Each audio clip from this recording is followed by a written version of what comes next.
Gold trusted gold buyers మీరు తాకట్టు పెట్టిన బంగారాన్ని విడిపించి ఈ రోజు ఉన్న మార్కెట్ ధరకు కొనబడును.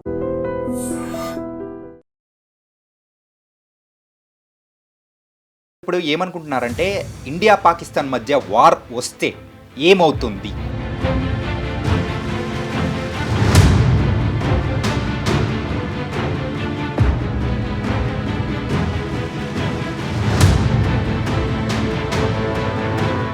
ఏమవుతుంది?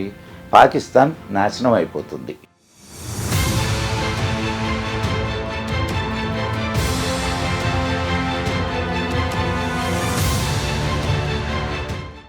వాళ్ళు చెప్తుంటారు, ఏది మా దగ్గర అణుబాంబులు ఉన్నాయి, మా దగ్గర న్యూక్లియర్ బాంబులు ఉన్నాయి, అన్నీ వాళ్ళ దగ్గర ఉన్న టెక్నాలజీ అంతా దొంగిలించబడిన టెక్నాలజీ.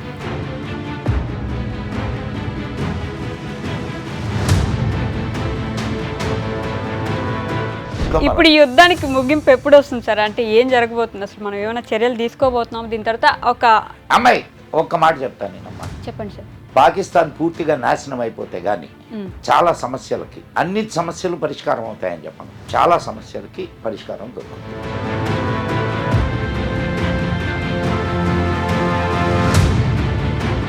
హిందూ ధర్మాన్ని తెలుసుకోండి అని హిందువులకి చెప్పే పరిస్థితి వచ్చిందంటారా సార్? నీ ధర్మాన్ని నువ్వు తెలుసుకోవాలా, నీ చరిత్రని నువ్వు తెలుసుకోవాలా, నీ గొప్పతనాన్ని నువ్వు తెలుసుకోవాలా.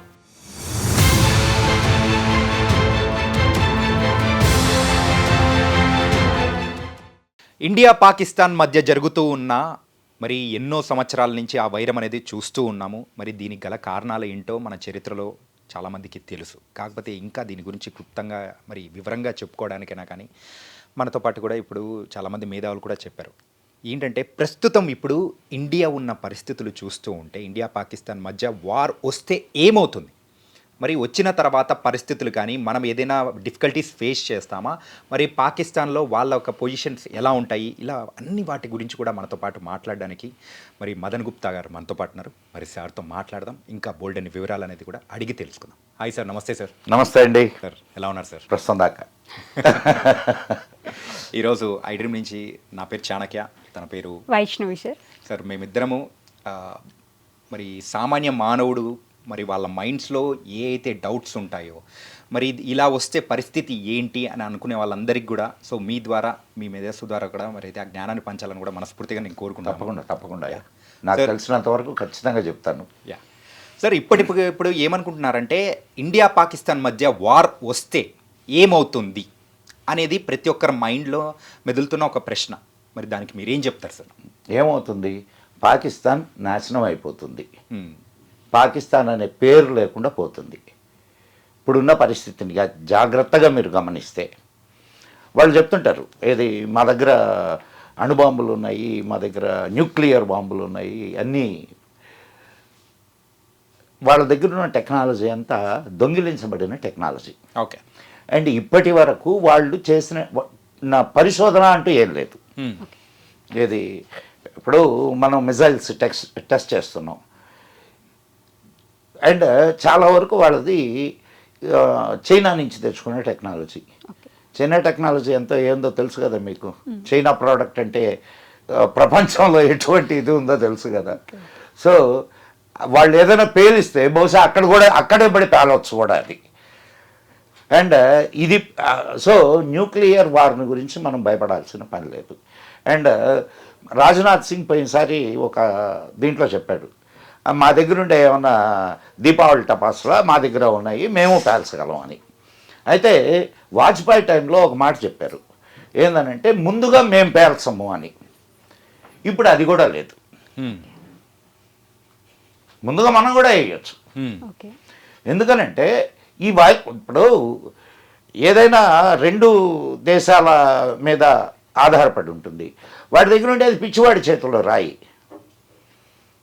కాబట్టి మనం దాని గురించి భయపడాల్సిన పని లేదు.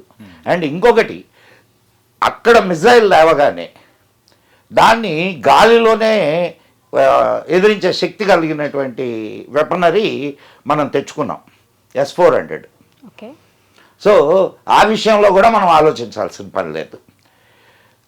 పూర్తిగా ఇప్పుడు 4 వైపుల నుంచి పాకిస్తాన్ ముట్టడించబడి ఉంది. ఓకే. మన జలాంతర్గాములు వెళ్ళినాయి, మన ఫ్లీట్స్ ఇది ఎయిర్ ఫ్లీట్స్ రెడీగా ఉన్నాయి, సైన్యం రెడీగా ఉంది. అటు వాటర్ నుంచి ఫైర్ చేయడానికి, ఇటు ఆకాశం నుంచి, ఇటు భూతాళం నుంచి, మూడింటి నుంచి మన సైన్యం సిద్ధంగా ఉంది. ఈ కాకుండా అటు ఆఫ్ఘనిస్తాన్ వాళ్ళు అటు నుంచి రెడీగా ఉన్నారు, ఇటు బెలూచ్ లిబరేషన్ ఫ్రంట్ ఇటు నుంచి రెడీగా ఉంది. సో ఇంకెక్కడ తప్పించుకుంటారు చెప్పండి? సో ఇంకా దానివల్ల మనకొచ్చే నష్టం ఏమిటి చెప్పండి నాకు. అంటే ఇంకొకటి ఆలోచించండి. సరే, ఒకవేళ అనుకుందాం యుద్ధమే అయితే అమిత్ షా తక్కినటువంటి రాజకీయ నాయకులు బోల్డ్ మంది ఉన్నారు, మన సైన్యాధికారులు ఉన్నారు. ఎవరైనా భారతదేశంలో వాళ్ళ ఫ్యామిలీస్ని ఇతర దేశాలకు పంపించేశారా? లేదు. అక్కడ సైన్యాధ్యక్షుడు అసిమ్ మునీర్ అండ్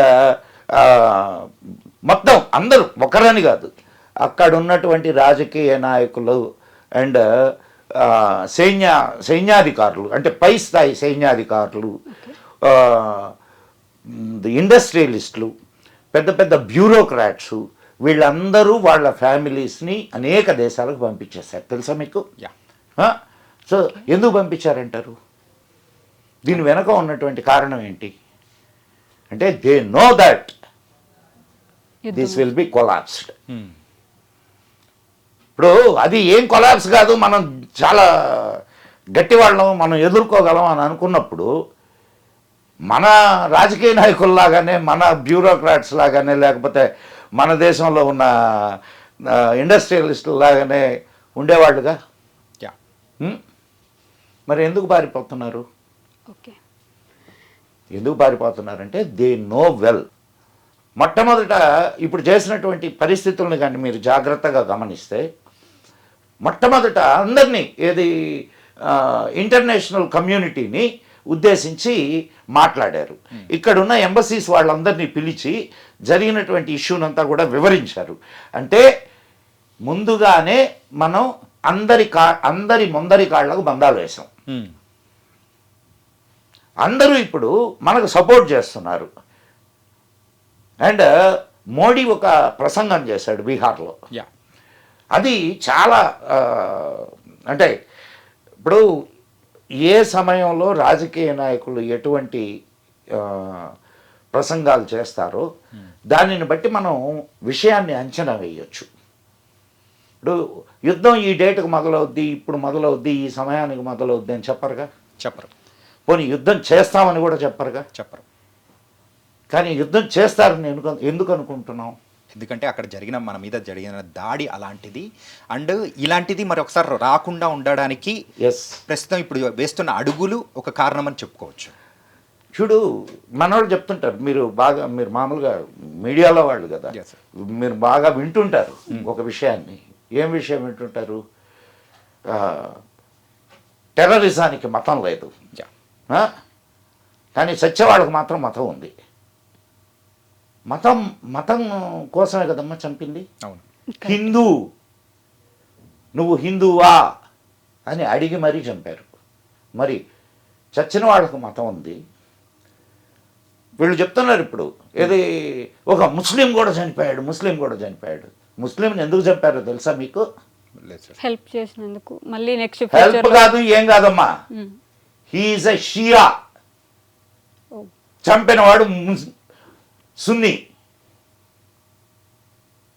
వాడు షియా కాబట్టి చంపాడు.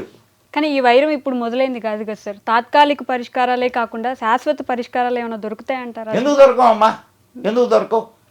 నీకు ఆ జాతి ఎట్టాటి జాతి అంటే అమ్మాయి ఫస్ట్ మొదట వేరే వాళ్ళని చంపడం మొదలెట్టుద్ది. ఓకే, నేను ఈ స్టేట్మెంట్ నువ్వు బాగా జాగ్రత్తగా విశ్లేషణ చెయ్యి. మొట్టమొదట కాఫీర్లు అనే పేరుతో వేరే వాళ్ళని చంపడం మొదలెట్టుద్ది. వీళ్ళందరూ అయిపోయిన తర్వాత ఇక వాళ్ళల్లో వాళ్ళు చంపుకోవడం మొదలెడతారు.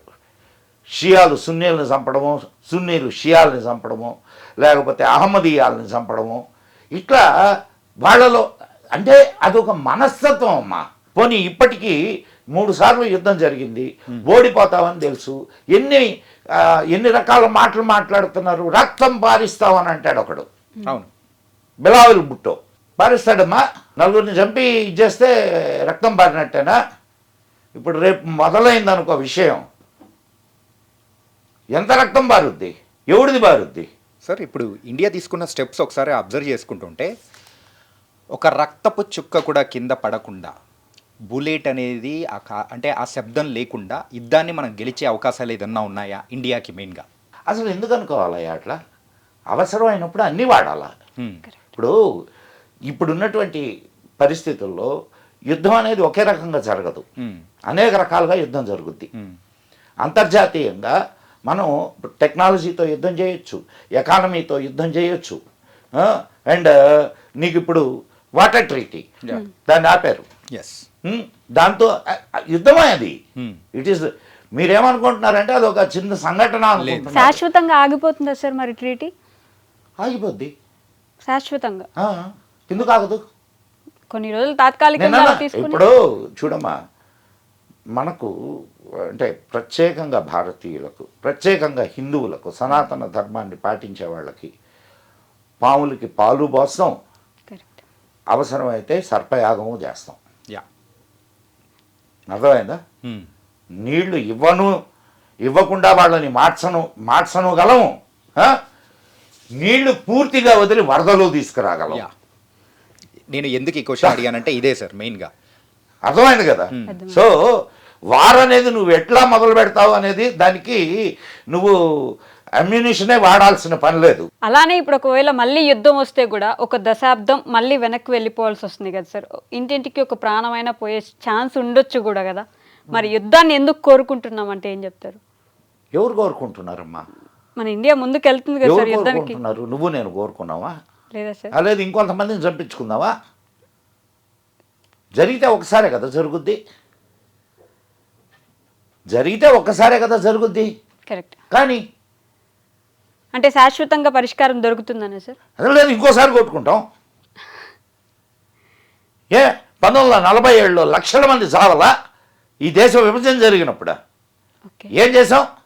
హిందువులే ఈ దేశంలో కాందిశీకులుగా వచ్చి ఢిల్లీ రోడ్ల మీద ఉంటే ఇంకా ఎన్ని చెప్పుకుంటా పోతే అది పెద్ద హిస్టరీ అవుద్ది తల్లి.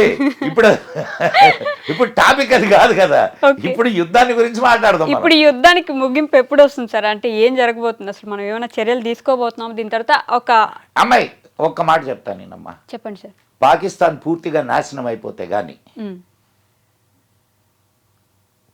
చాలా సమస్యలకి, అన్ని సమస్యలు పరిష్కారం అవుతాయని చెప్పను, చాలా సమస్యలకి పరిష్కారం దొరుకుద్ది. ఎవరికైనా ఇప్పుడు అంటే మేల్కోవడానికి ఏమైనా సమాచారం, సందేశం ఏమైనా ఇస్తారా సార్? ఖచ్చితంగా అమ్మా. ఓకే, మీ భద్రతలో మీరుండమని చెప్తున్నా. ఎటువంటి విపత్కర పరిస్థితి ఏర్పడినా అటువంటి పరిస్థితిని ఎదుర్కోవడానికి సిద్ధంగా ప్రతి హిందువు ఉండాలి. ప్రతి హిందువు. అంటే విపత్కర పరిస్థితులు వస్తున్నాయని చెప్తున్నారు సార్? ఖచ్చితంగా వస్తాయి. ఎందుకు రావు? ఓకే. నిజం మరచి నిదురపోకుమా. ఎవరో వస్తారని ఏదో చేస్తారని నిజం మరచి నిదురపోకుమా. ఎవ్వడు రాడు, ఏవి చేయడు. మనల్ని మనమే కాపాడుకోవాలి, జాగ్రత్తగా ఉండాలి. ఖచ్చితంగా అమ్మా. నీకు తెలుసా కాశ్మీర్లో పండిట్లు ఎట్లా తరం వేయబడ్డారో? మనకు స్వాతంత్రం వచ్చిన తర్వాత కాదు జరిగింది, అవునా కాదమ్మా? ఎట్లా జరిగింది అది? దాని మీద ఏమన్నా చర్య తీసుకున్నారా? సుప్రీంకోర్టుకు పోతే 30 ఏళ్ల తర్వాత, 30 ఏళ్ల క్రితం జరిగినటువంటి కేసుల్ని ఇప్పుడు ఎక్కడ చూస్తాం? ఇప్పుడు జరుగుతున్నటువంటి కేసుల్ని ఏమాత్రం చూస్తున్నది? 80,000 కేసులు ఒక్క సుప్రీంకోర్టులోనే పెండింగ్లో ఉన్నాయి. వక్ఫ్ బోర్డు కేసు వాళ్ళకి చాలా ముఖ్యం. రైతుల మీద బిల్లుల కేసు వాళ్ళకు ముఖ్యం. హిందూ ధర్మాన్ని తెలుసుకోండి అని హిందువులకి చెప్పే పరిస్థితి వచ్చిందంటారా సార్? ఖచ్చితంగా అమ్మా, వచ్చింది. ఖచ్చితంగా వచ్చింది. నీ ధర్మాన్ని నువ్వు తెలుసుకోవాలా, నీ చరిత్రని నువ్వు తెలుసుకోవాలా, నీ గొప్పతనాన్ని నువ్వు తెలుసుకోవాలా. మన చరిత్ర ఎంతో పురాతనమైనది, అందరికీ తెలిసే ఉంటుంది కదా సార్. ఎక్కడ తెలుసుందమ్మా? నీకెంత తెలుసు చెప్పు నాకు. మన సంస్కృతి, మన సాంప్రదాయం అంటే మన గురించి మనం తెలుసుకోవడానికి ఇది నీకు హిందూ ధర్మం అంత చిన్న విషయం కాదమ్మా. కరెక్ట్. కనీసం నువ్వు భగవద్గీత చదువుకో. కనీసం అది నేను హిందువునే అని చెప్పుకోవడానికి కనీసం భగవద్గీత చదువుకో. ఆ భగవద్గీత చదవని వాళ్ళు కూడా కోట్లల్లో ఉన్నారు. ఒకసారి మా ఇంటికి రా. ఉదయాన్నే 4 గంటల నుంచి మా ఆవిడ ఏం చేస్తుంటుందో చూడు. భగవద్గీత పెట్టేస్తుంటుంది. మేము చిన్నప్పటి నుంచి మా అమ్మ నాన్న మాకు నేర్పించారు. ఇప్పుడు పుస్తకాల్లో కూడా లేవు కదా సార్? ఏం లేవు మా భగవద్గీతలు లేవా? భగవద్గీత సపరేట్గా ఒక పుస్తకం ఉంది, కానీ స్కూల్లో భగవద్గీతను పరిచయం స్కూల్లో చెప్పడానికి లేదు కదా. నీ ధర్మాన్ని నువ్వు మంచి మంచి సబ్జెక్ట్ లేవదీసావు. నీ ధర్మాన్ని నువ్వు ప్రచారం చేసుకునేదానికి నీకు హక్కు లేదు. ఇది మన రాజ్యాంగం. దుర్మార్గులు రాసిన రాజ్యాంగం అమ్మాయి. హిందువులు తమ ధర్మాన్ని బోధించుకోవడానికి స్కూళ్ళు కాలేజీలు నడపడానికి అవకాశం లేదు. మరి క్రిస్టియన్ స్కూల్స్ కాలేజీలు వాళ్ళకున్నాయి, వాళ్ళకి ఇచ్చారు. అంటే నీ ధర్మాన్ని నాశనం చేయడానికి కావలసినటువంటి అన్ని రకాల నీ దేవాలయాలు నీ చేతుల్లో లేకుండా చేశారు. నీ చదువు నీ చేతుల్లో లేకుండా చేశారు. అన్ని రకాలుగా హిందువుని ఒక చట్టంలో బిగించి కూర్చోబెట్టున్నారు. మీకు అర్థం కావడంలే అది. మన దేశం మన చేతుల్లో లేకుండా మన దేశం అనేది ఇప్పుడు పోయింది. ఇది హిందువుల దేశం కాదు. సెక్యులర్ అనేటటువంటి ఒక దుర్మార్గమైన ఆలోచనని ఈ దేశంలో ప్రచారం చేసి ఈ దేశంలో ధర్మాన్ని దెబ్బతీయడానికి ప్రయత్నం చేశారు. జరుగుతున్న ఇష్యూస్ అన్ని సెక్యులర్ అనేది హిందువు మాత్రమే. ఏ ముస్లిము ఏ క్రిస్టియను సెక్యులర్ని నేను అనడు. నేను క్రిస్టియన్ని అంటాడు, నేను ముస్లింని అంటాడు, నేను సెక్యులర్ని అనేది ఒక్క కళ్ళు మూసుకున్నటువంటి యదవ హిందువు మాత్రమే. అంటే సార్, దేశానికి సంబంధించిన ఒక విషయాన్ని మతపరమైన విషయంగా మార్చేస్తున్నారు అనే ఒక క్వశ్చన్ అయితే రేజ్ అవుతుంది కదా సార్ ఇప్పుడు జనాల్లో. ఏదమ్మా చెప్పు నాకు. కాదమ్మా, మతపరమైన దేశానికి సంబంధించిన విషయం ఏంది, మతానికి సంబంధించిన విషయం ఏంది? ఇప్పుడు మనం మాట్లాడుతుందంట జిహాద్ గురించి, లేకపోతే అది మతానికి సంబంధించింది కదా. అదే మతానికి సంబంధించింది కదా, మరి దేశానికి సంబంధించిన ఎఫెక్ట్ అవుతున్నది ఏది? హిందువులు ఎఫెక్ట్ అవుతున్నది దేశం. ఇప్పుడు వక్ఫ్ బోర్డు దీంతో నీ దేశంలో ఉండే ప్రదేశాలని ఆక్యుపై చేశారా, లేకపోతే ఇంకేమన్నా చేశారా? అంటే దేశాన్ని ఆక్యుపై చేయడం కాదది. మతం పేరుతో ముందు ఈ అపోహల్ని మీ మనస్సులో నుంచి తొలగించండి.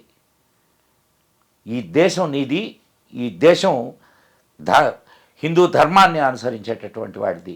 హిందువులు ఇక్కడ అధిక సంఖ్యలో ఉన్నప్పుడు మాత్రమే సెక్యులరిజం అండ్ ఈ ప్రజాస్వామ్యం. హిందువులు మైనారిటీలైన మరుక్షణం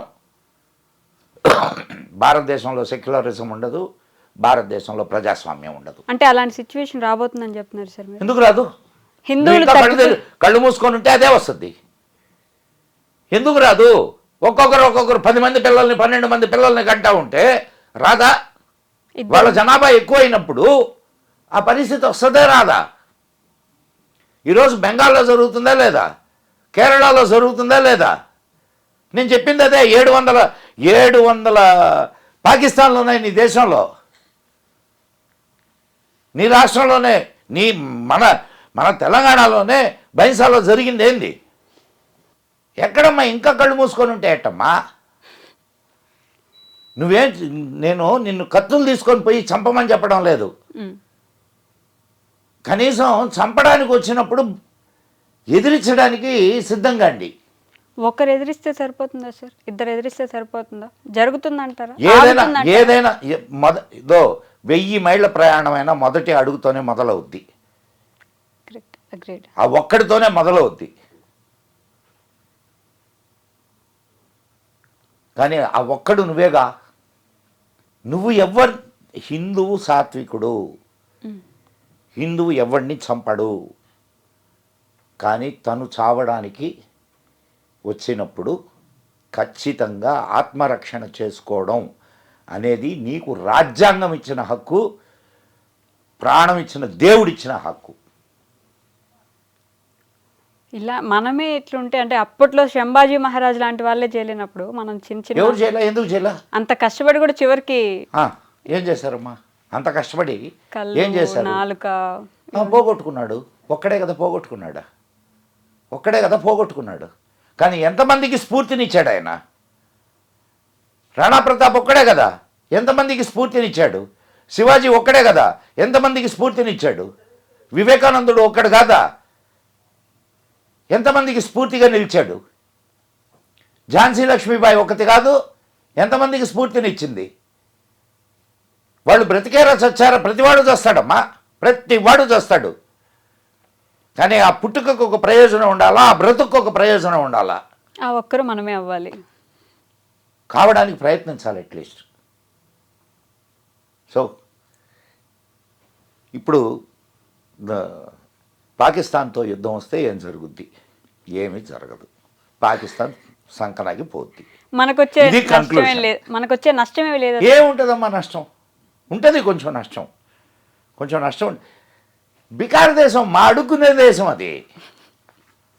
వాళ్ళ దగ్గర ఒక్కరోజు యుద్ధానికి సరిపడా ఫ్యూయల్ కూడా లేదు. ఒక్కరోజు యుద్ధం జరిగితే పాకిస్తాన్ ఖతం. ఒక్కరోజు ఫ్యూయల్కి ఒక్కరోజు యుద్ధానికి కావలసిన ఫ్యూయల్ కూడా లేదు. ఇప్పుడు ఇంకా ఫ్యూయల్ వచ్చే అవకాశం లేదు. ఓకే, ఎందుకనంటే మన నావల్ ఫ్లీట్స్ అడ్డంగా నిలుచుకొని ఉన్నాయి. సో యుద్ధం వస్తే మనకే ప్లస్ పాయింట్ అంటారు. ప్లస్సా మైనసా అనేది పక్కన పెడితే ఒక తలనొప్పి పోదా? పోదా? అవుతుందంటారా ఏమ్మా సార్? రోజు అమ్మాయి నీ హైదరాబాద్లో జరగల, లుంబిని పార్కులో జరగలేదా? ఇదంతా చేసింది ఎవరు? వాళ్ళు కాదు. కానీ కొంతకాలం అన్న ఇక్కడుండే ఎదవలు భయపడతారుగా. అసలు ప్రభుత్వం చేయాల్సిన మొట్టమొదటి పని ఏందంటే ఇక్కడుండే ఎదవలను ఏరేయడం. ఆ ఏరడం మొదలు పెడితే అప్పుడు కొంతలో కొంత మంచి జరుగుద్ది. కానీ నేను అనుకోవడం ఈసారి మోడీ ఒక శాశ్వత పరిష్కారం కోసమే ఆలోచిస్తాడు అనుకుంటున్నా. చూద్దాం, let us hope for good. Thank you sir. Right. నిజంగా ప్రస్తుతం ఉన్నటువంటి సమాజం దేనికి ప్రయారిటీ ఇస్తుంది? ఆర్థిక సంబంధాల చుట్టూ మాత్రమే తిరుగుతోంది. మళ్ళీ ఎన్నికలంగానే చాలా విరక్తి కలుగుతాను. మంచి అనిపిస్తుంది కదా, లేడీస్ కూడా ఛాలెంజింగ్ జాబ్స్ చేసినప్పుడు చాలా బాగుంటది. ట్రాఫిక్ అసిస్టెంట్స్ గా నియమించిన ట్రాన్స్జెండర్స్ అందరితో సాల్యూట్ చేయించుకుంటున్నారు. ఫుడ్ డెలివరీ ఇవ్వటానికి వెళ్ళినటువంటి డెలివరీ బాయ్ అనిల్ పై కళ్ళ ముందు